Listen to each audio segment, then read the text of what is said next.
gini-gini. Itu kelihatan anak muda, tapi apakah berguna kucing-kucing digelodok? Oke, Ya. kayak acar dong di nasi goreng. Ya gitulah. Kita lupa adalah tren anak muda hari ini lebih senang berkumpul di komunitas. Oke. Ya pertama yang kita harus gambarkan anime itu kadang-kadang di filmnya ya, itu menggambarkan cerita filmnya ada dinamika politiknya. One Piece itu ada dinamika politiknya. Bener kan? sih, kalau karena Ya, kan ya gue mimpinya aksi. Ada aksi nanti yang digalang sama teman-teman wibu. Keren ya? Keren. gue lagi mengimajinasikan nih cosplayer Iya. ke depan kementerian begitu kan Iya. menyuarakan keresahan mereka begitu kan. Oke. Ya kan karena banyak teman-teman Gen Z yang tidak mengikuti politik tapi ngeliatin FYP di TikTok itu yang dia makan gitu kan. Halo Jikers, bersama gue Akil kembali lagi di Logika Bicara Podcast. Ya Logikers udah tau lah ya, sekarang pemilu sudah selesai, tetapi kita tahulah siapa nih yang pemimpin saat ini dari real count-nya.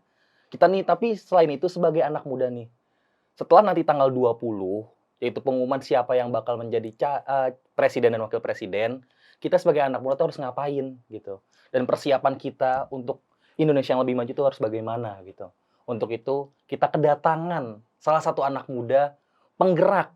Buset. Dia ini dari komunitas warga muda sekaligus alumni BEM UPN Veteran Jakarta. Ya. Betul, jurusan ilmu politik, dan juga dia ini ketua BEM Universitas UPN VJ angkatan 2021-2022. Benar? 2002, ya benar. 21-22. 22 lah. 22, oke. Iya. Kita sambut Bilal Soekarno. Oke. Buset. Ditepok-tepokin udah kayak caleg gue ditepokin. Oke nih, Gimana, Mas? Nelal, gue mau nanya nih. Kesibukan dulu deh, kesibukan. Oke, kalau kesibukan gue sama kayak Gen Z yang lain ya, burnout kerja gitu kan, pusing. Ada. Biasa kan Gen Z ini kalau soal kerja dia gampang pusing. Betul. Ya, gue ngasih. Tapi nggak kena mental health kan? Aman. Aman. Kena mental dikit aja karena Prabowo menang sih. Aduh, emang udah fix? Belum. Kan tanggal 20 nanti kan? Ya. Nggak juga sih. Kesibukannya ya saat ini gue aktif sebagai direktur eksekutif Perkumpulan Warga Muda. Itu salah satu NGO kepemudaan yang dari 2018 kita ngedorong partisipasi dan representasi anak muda maupun tingkat lokal sampai nasional bicara soal kebijakan publik di sektor negara maupun di sektor privat, ngomongin bagaimana anak muda ambil peran lah di sektor-sektor itu. Itu sih. Oke, berarti lo ini kayak membahas soal kebijakan-kebijakan publik yang seperti apa nih? Ya, terutama soal partisipasi anak muda ya. Kalau ngebahas kebijakan publik yang seperti apa, jadi awal pembentukan warga muda itu 2018. Itu udah mulai ya. Berarti udah 6 tahun dong? Ya. Lama juga, itu udah. Itu dari gue SMA. Wow, berarti lo udah berapa tahun nih? Ya, dari 2019 lah. Kebetulan gue diajak waktu itu. Segala macam, kebetulan waktu pas pembentukan itu gue bocil sendiri. Wow. Bocil sendiri, yang lain udah tingkat mahasiswa gitu. Bahkan udah lulus S2, Bos. Gue bocil, lo bocil SMA ngomongin partisipasi anak muda gitu kan. Tapi kan lo anak muda waktu itu kan. Bocil, sampai sekarang pun sampai ya kan. Sekarang. Ya. Jadi kita pas waktu itu kan luber soal narasi bonus demografi segala macam. Ya, malah kita tuh ngambil sisi yang mempertanyakan apakah benar siap dengan bonus demografi itu, apakah aspek-aspeknya sudah terpenuhi, atau justru malah jadi bencana demografi. Kita kan ngelihat sisi-sisi itu, apalagi di tengah pada waktu itu bahkan sampai sekarang anak muda tidak pernah diperhitungkan gitu dalam konteks apapun maupun konteks kebijakan, nggak pernah diperhitungkan kualitasnya, tapi selalu dihitung jumlahnya. Berarti kita tidak didengar nih, atau biasanya bagaimana? Seperti itu. Atau kayak, anak muda banyak, karena kan tahun ini tercatat 50% lebih nih pemilih muda. Ya. Tahu kucing-kucingan digelodok nggak? Nah itu tuh, kita tuh selalu ada bener-bener kelihatan gitu. Gini-gini. Itu kelihatan anak muda, tapi apakah berguna kucing-kucing digelodok? Kayak acar dong di nasi goreng. Ya gitulah. Ada pelengkap diglorifikasi tapi nggak tahu nih perannya benar-benar diperhitungkan atau tidak gitu. Oke. Apalagi pilpres kemarin ya, kita dihitung jumlahnya, diglorifikasi bahwa pemilih terbesar adalah anak muda gitu. Ya kentut gitu kan. Tapi apakah benar-benar menjadi salah satu penentu? Ya kita belum tahu. Kalau suaranya penentu, Betul. tapi idenya sebagai penentu atau tidak Belum gitu. tentu. Itulah. Oke. Menarik nih. Berarti kesibukan lo tuh membuat anak-anak muda Ya, mendorong membuat, ya. Uset, Oke. membuat anak Berat muda. banget ya kalau membuat ya. Berarti mendorong anak-anak muda untuk aware terhadap kebijakan-kebijakan publik. Ya. Bisa gak sih lo kasih contoh yang udah lo lakukan selama 5 tahun lo di Warga Muda ini? Oke, apa yang sudah gue lakukan dan teman-teman Warga Muda lakukan? Paling gampang nih soal pilpres kemarin. Oke. Ya, di tengah kemarin juga kita kembali lagi diglorifikasi anak muda sebagai penentu dan segala macamnya. Kita melihat salah satu hal yang harus kita soroti bersama. Kemarin kita buat namanya Jubir Warga. Oke, Jubir Warga. Apa tuh Jubir Warga tuh? Jubir Warga ini anak-anak muda di tingkat lokal. Kita kemarin bagi segmen ya. Oke. Kita bagi segmen di beberapa wilayah, Jakarta, Jabar, sama Jatim. Itu anak-anak muda yang perwakilan komunitas itu untuk mendorong isu-isu komunitasnya supaya menjadi salah satu komoditas isu di dalam pembahasan pilpres. Oke. Kita mendorong itu waktu itu. Apa yang sudah dilakukan oleh teman-teman Jubir Warga, balik lagi kan? Betul. Kemarin kita kalau kita lihat tren hari ini, tren kebijakan publik itu sudah bukan lagi yang sifatnya top down, tapi bottom up. Betul. Dan anak-anak muda hari ini sudah kebanyakan ya, tidak lagi ngomongin hal-hal yang sifatnya besar sekali soal politik. Gitu. Misalkan ngomongin revolusi, itu kan satu hal yang utopia gitu. Kapan revolusi kan? Susah juga gitu. Karena pasti diatur sama. Ya. Makanya sekarang trennya adalah kita ngomongin hal-hal yang sifatnya quick win. Gitu. Oke. Ya keberhasilannya terasa. Kita kebanyakan gitu. Kalau ambil contoh misalkan kita ngelihat Pandawara, kita ngelihat Bima, Bima Lampung. Betul. Itu kan ngomongin ngekritik yang sifatnya sebenarnya sederhana. Bima ngomongin jalan rusak di Lampung gitu. Tapi itu ngomongin kebijakan publik, betul. Ngomongin jalanan. Berhasil atau tidak? Berhasil. Karena Pak Jokowi pun datang ke sana. Kayak sidak lah kasarannya ya kan, sidak. Nah itu. Pandawara juga.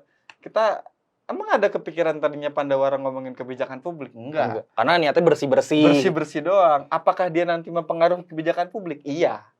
Sekarang kan di TikTok dia ke luar negeri nih. Nah, buat bersih-bersih bareng yang sejenis seperti dia begitu kan. Konten kreator yang bersih-bersih juga. Tapi udah ranahnya internasional. Iya. Bahkan itu dia sampai belajar soal manajemen sampah segala macam. Yang akhirnya itu mempengaruhi kebijakan publik. Yang dia bersih-bersih di Sukabumi itu juga bersinggungan langsung sama kebijakan publik ya kan. Entah kepala desa atau bupati di sana merasa tersenggol, akhirnya dia juga ikut berbenah. Nah itu kita mendorong untuk itu. Dan yang kita lupa adalah tren anak muda hari ini lebih senang berkumpul di komunitas. Oke. Entah komunitas hobi, komunitas yang lain, komunitas yang dia suka lah. Berarti gamers. Ada kesamaan gitu ya antar.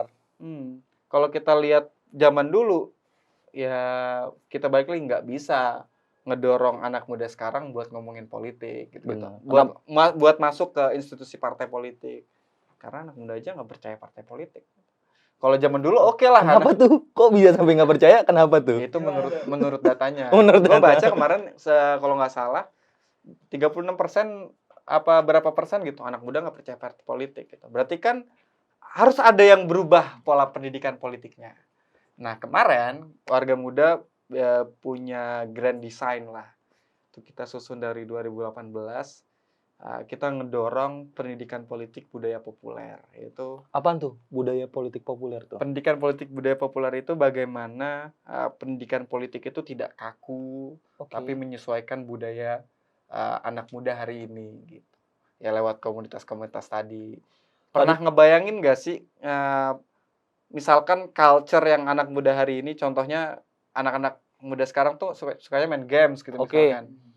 Nyambung nggak sih kalau misalkan games sama politik? Kebanyakan orang yang bilang nggak nyambung. Betul. Tapi bisa disambungkan nggak? Bisa gitu. Kalau dulu biasanya ngomongin politik tuh harus lewat seminar gitu. Iya, yang berat-berat pokoknya lah Itu ya. yang bikin ngantuk itulah gitu kan. Tapi bisa nggak misalkan di mix culture-nya antara budaya sekarang sama tren yang dulu digunakan oleh para senior-senior kita untuk ngomongin pendidikan politik? Bisa. Itulah yang lagi didorong sama warga muda hari ini. Karena menurut kita, kadang-kadang pengalaman adalah guru terjahat bagi kreativitas. Kenapa?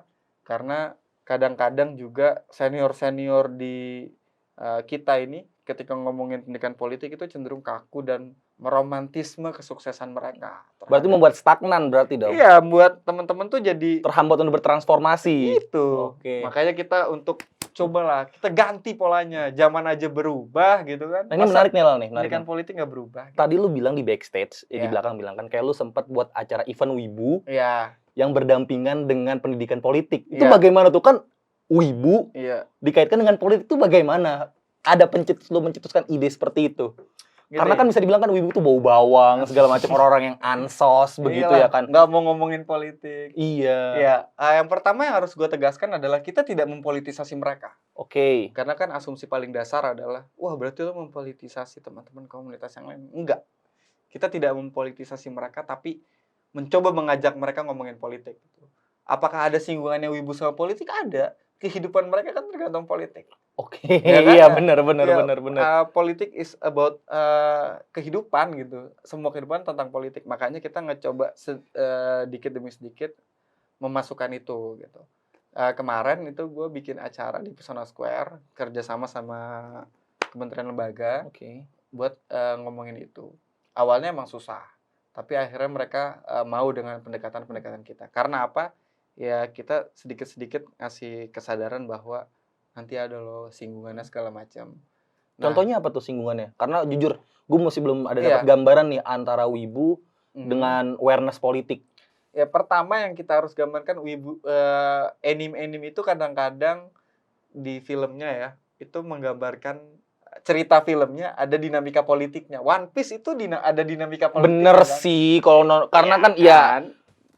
mungkin kalau logikers yang nonton One Piece pasti Ya. ada genosidanya, Ya, perdagangan manusia. Mm. Ya, logikers yang One Piece-er pasti paham lah Iya. bagaimana perjuangannya Luffy ya kan untuk membebaskan Wano Kuni. Ya, maksud gua kenapa nggak sekalian ketika lu nonton One Piece tapi coba ngambil ilmu yang ada di film itu untuk direfleksikan terhadap kehidupan kita sebagai warga negara, bisa apa nggak? Oke. Bisa gitu. Itu salah satu contohnya gitu. Makanya kenapa kita ngedorong bagaimana teman-teman komunitas ini bertransformasi. Gue ini punya refleksi besar ketika Omnibus Law tahun 2020.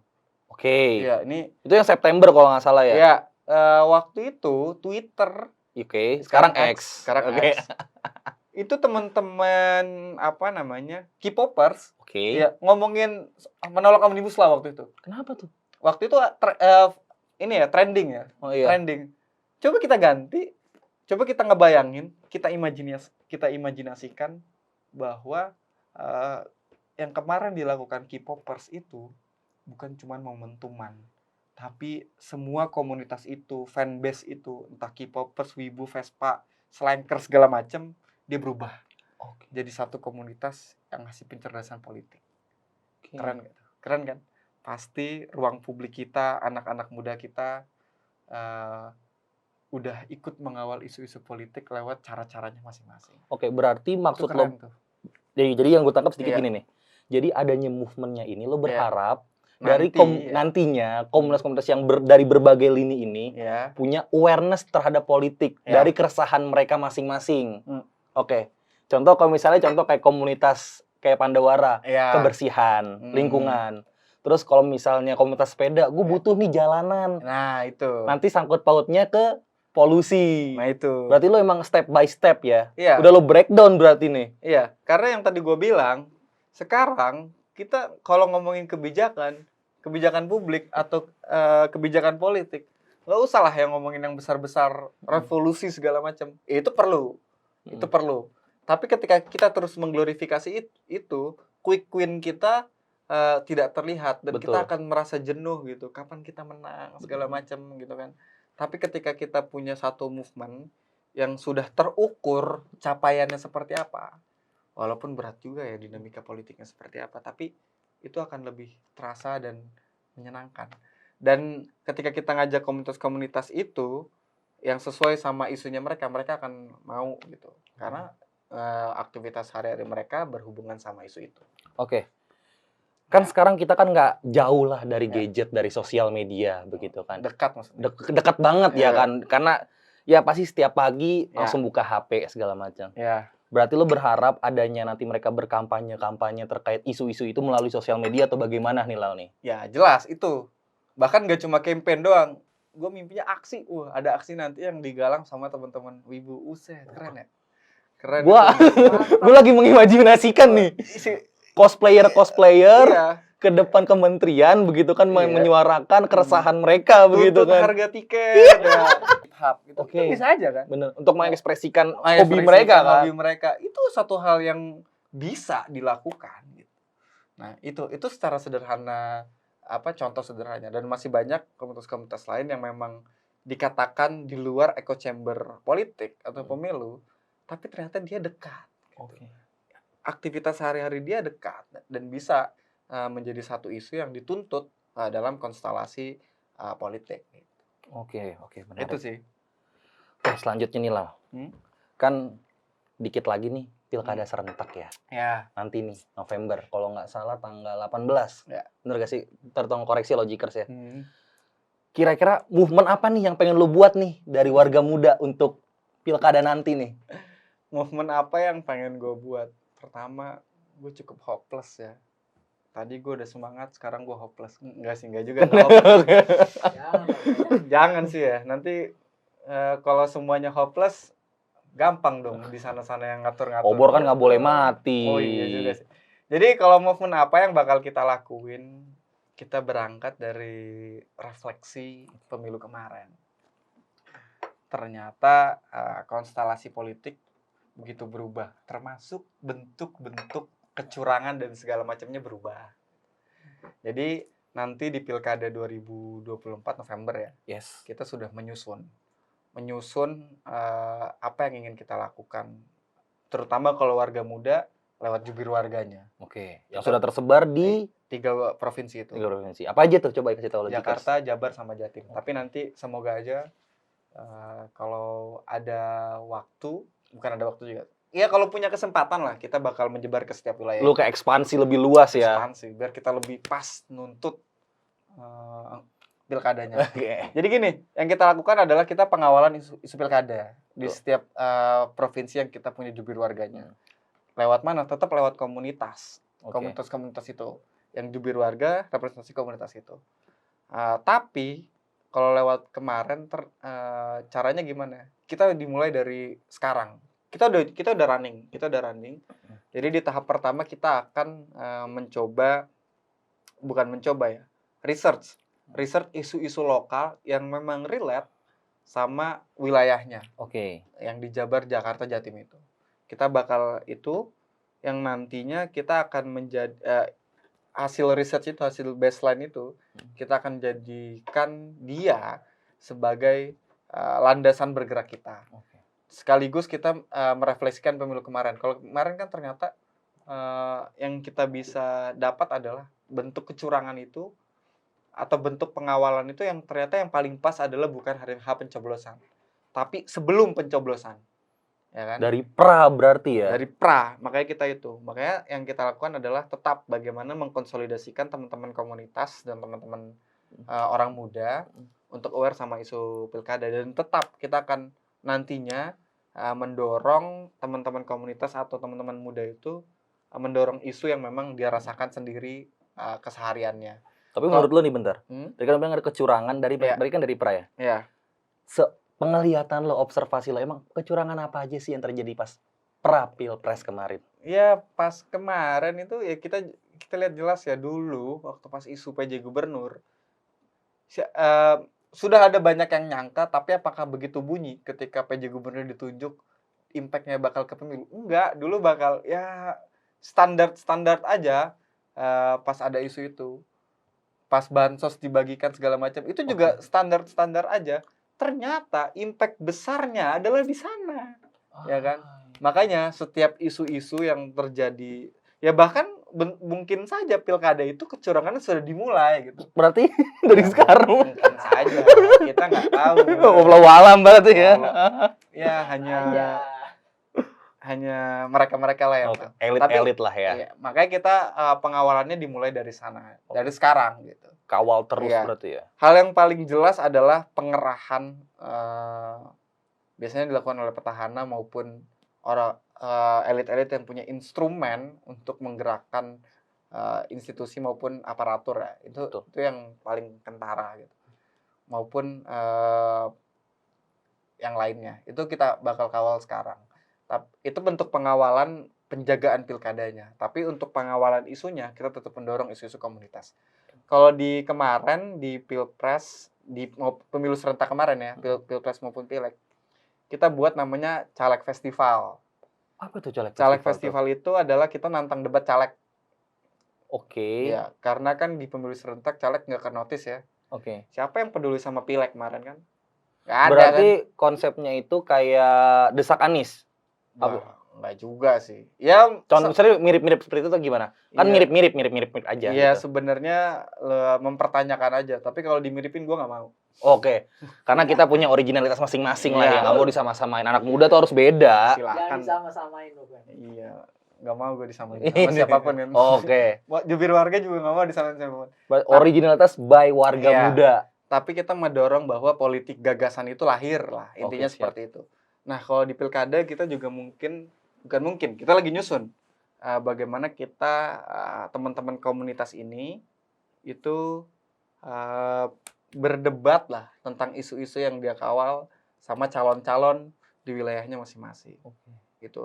Tapi isunya bukan isu-isu yang populer. Pertama, kita udah research hasil baseline tadi kan. Sama juga isu-isunya adalah isu-isu komunitas. Gitu. Berarti tim lo nih belusukan nih.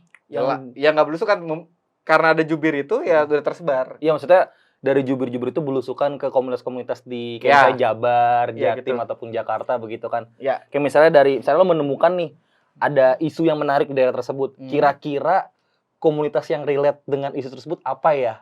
Lo kunjungi komunitas tersebut untuk coba buka komunikasi lah begitu gak sih? Ya gitu. Menarik juga Logikers ya. Memang kalau ngomongin kebijakan publik sangat erat, kita nih sebagai warga Indonesia harus bersuara karena kita nih sebagai warga Indonesia yang merasakannya langsung. Dan setiap warga daerah baik itu di Jakarta, Jawa Barat, Jawa Tengah, Jawa Timur punya isu-isu isu lokalnya sendiri. Bener kan Mas Bilal? Cocok kayak caleg ngomong. 2029 Akil caleg. Nggak tahu partai mana dah tuh. Daerahnya Papua dah. Nih, Mas Bilal, ya. Harapan lu untuk Pilkada 2024 ini tuh apa? Kalau harapan buat Pilkada 2024 khususnya untuk anak muda. Oke. Karena kita kan tadi awalnya ngomongin anak muda. Gimana anak muda nih sebagai anak muda di Pilkada 2024 ini? Karena masih dong pemegang suara terbanyak. Masih diglorifikasi kan. Masih dijual-jual kan sama anak muda. Ya harapan gue sederhana, teman-teman gak boleh lelah, gak boleh capek. Walaupun kadang-kadang hasilnya memang mengecewakan, kadang-kadang ya kita cuma dianggap kayak tadi kucing digelodok gitu.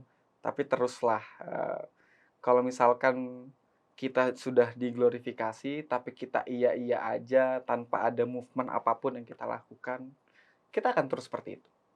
Ya kan? Jadi apapun hasilnya, impact-nya apapun, ya coba aja kita tetap melaksanakan apa yang menjadi tugas kita, gitu. Kecil-kecil aja, kalau kata Saul Freddy, kecil-kecilan dulu, kecil-kecil aja, tidak perlu terlalu hal-hal yang besar, karena kita akan lelah. Kita mulai itu dari hal-hal terkecil, kita kawal pilkada, jangan sampai hal-hal yang sampah itu terjadi di pilkada lagi. Jangan kecolongan lagi lah ya. Ya, gitulah. Berarti sikap kita bagaimana nih sebagai Gen Z nih? Kan kita Gen Z dong. Oke, sebenarnya gini. Kemarin pemilu sayang sekali teman-teman tuh disalahkan gitu. Teman-teman Gen Z itu disalahkan bla bla bla bla karena nggak ngerti narasi-narasi politik yang tersebar gitu-gitu. Oke. Sebenarnya pesan yang paling pas adalah ternyata kita butuh penyesuaian gitu. Yang tadi gue bilang, kita butuh penyesuaian penyampaian argumentasi politik ke teman-teman kita. Oke. Ya kan karena banyak teman-teman Gen Z yang tidak mengikuti politik tapi ngeliatin FYP di TikTok itu yang dia makan gitu kan. Oke. Paling adalah buat teman-teman aktivis yang memang merasa sudah dekat sama politik, paham sama isu politik. Kita juga jangan ada di Menara Gading lagi. Karena kita terlalu berada di Menara Gading, ngomongin isu yang keren, pakai bahasa-bahasa yang keren, supaya dianggap keren, jago politik bos gitu kan.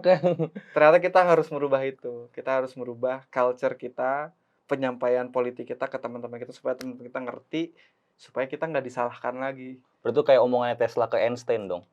Iya. Lu ngomong lu keren banget sampai ada orang orang nggak tahu lu ngomong apaan, tapi orang ngeliat lu keren. Iya. Itu. Tapi yang kita bilang ternyata kita masih law politik tuh masih masuk. Jadi ketika ngomongin argumentasi politik ke teman-teman muda, teman Gen Z yang relate aja sama dia, tapi minimal itu menyadarkan dia terhadap kondisi politik gitu. Pesannya itu, harapannya semoga kita semua aman, gak ada yang diculik. Amin. Tetap jaga kewarasan, tetaplah ngawal konstelasi politik di Indonesia hari ini. Oke, siap. Terima kasih nih Mas Bilal nih ya. Oke, Logikers, thank you banget nih yang udah nonton sampai akhir. Thank you juga kepada Mas Bilal udah datang ke podcast Logika Bicara. Kesimpulannya nih, untuk Logikers yang punya hobi join komunitas, pastikan Logikers punya keresahan. Angkat keresahan itu agar diengahin sama pemimpin-pemimpin daerah begitu kan. Agar menjadi kebijakan publik itu terbentuk gitu loh. Apa sih yang diresahkan oleh Logikers gitu. Karena setiap manusia pasti punya keresahan. Bener gak sih Mas Bilal ini? Oke Logikers, thank you banget. Sekian dari gue. Jangan lupa untuk like, komen, dan subscribe. Dan juga follow IG-nya Mas Bilal. Apa namanya Mas Bilal nih? @BilalSukarno. Oke, Bilal Sukarno. @Bilal_Sukarno. @Bilal_Sukarno. Oke. Thank you Logikers. Bye-bye. Dah.